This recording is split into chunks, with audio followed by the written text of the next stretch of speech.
Yo, what's going on, guys? This is Sid, aka Vicious274, coming at you with another review. And today I'm going to be reviewing a product from the company called Close-Up Fingerboards. Now, a lot of you probably heard about Close-Up Fingerboards because they've been around for quite some time. They're actually one of the pioneers of fingerboarding, one of the first companies, I think, to come out with the wooden decks. And they have amazing products. I'm going to have the link to their website down here so you guys can go check out everything that they offer. But today I'm going to be reviewing is their marble bench, and I have the white one. They come, I believe, in 3 different colors: white, black, and a grayish, I believe.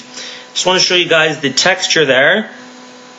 It's beautiful stone. Now, these 2 stickers on the front don't come on the bench when you get it, but it does come with non-sliders already on it.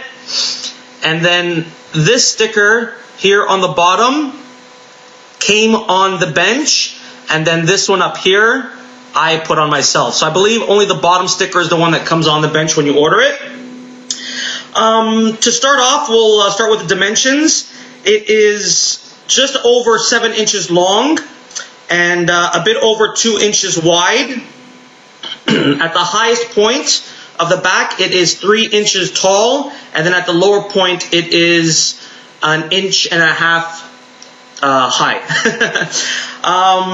It is not a straight back. It actually angles a bit this way. I'll try to get it so you guys can see. All right. There it is. You can see that it kind of angles back just like a real bench. And the material that they use is phenomenal. It is extremely smooth. I've seshed a lot of marble benches, and some of them I've had to resand just a little bit to get a bit of the bump off of it. This one was extremely buttery, I guess, right off the hop. It was the way that the trucks would glide on my grinds and board slides on the top. It was just phenomenal. I can't get over how smooth this bench really is. Another thing that I want to say is that it's a fun obstacle to have just using flat. You could kind of use it on an up. Just got to put something underneath it. And it is great for doing combos, like from bottom to top or top to bottom. It's an overall really, really fun obstacle.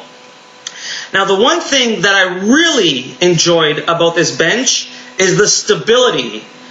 I thought that because this back leans this way, that if I was to do a trick onto here, it would have a tendency to tilt. But it actually doesn't tilt at all. At least in my experience, it hasn't. And I think it primarily has to do with the footings. Now, you can see that they're shaped a little differently. I believe this is called a trapezoid. And it's not just for looks, even though it does look really cool, but it also serves a function. And I'm not the most technical or scientific guy to explain how this actually works, but I'm just going to give you my interpretation of why it works so well. And I think the reason is because it's not completely straight. Like here, it doesn't go straight to the front. There's an actual gap that's missing here.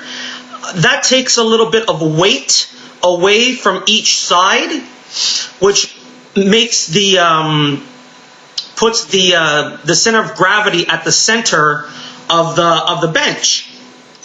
And then when you're landing, like when you're doing a flip trick or landing a grind or something, it brings the impact of your landing to the center as opposed to the edge. Now, I've used some straight benches where it was just a straight piece and then 2 straight footings on each end, and depending on the height of it, it could have a tendency to tip over.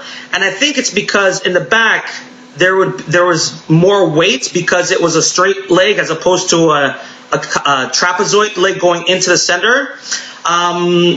That's my interpretation of it. I hope that's the right explanation, but that's the only reasoning that I can come up with.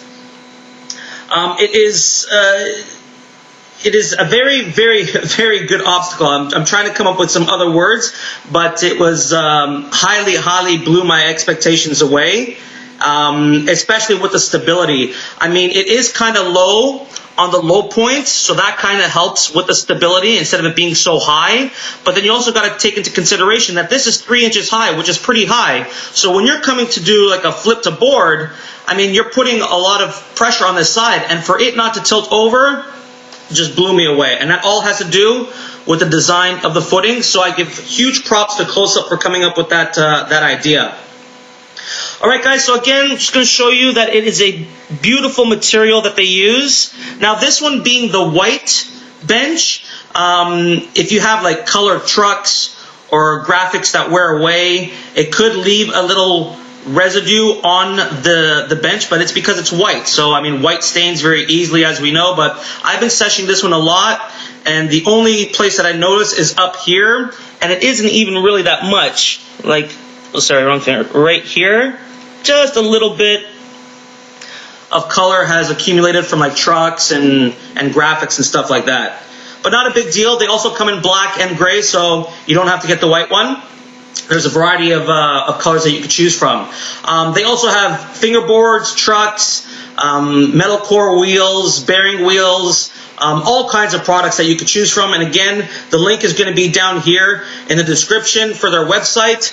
Go check them out and support Close Up. They've been around for a long time. They definitely know what they're doing, and I hope to see them stick around for a lot longer. All right, guys, so thanks for checking it out, and keep fingerboarding. 2 fingers, peace.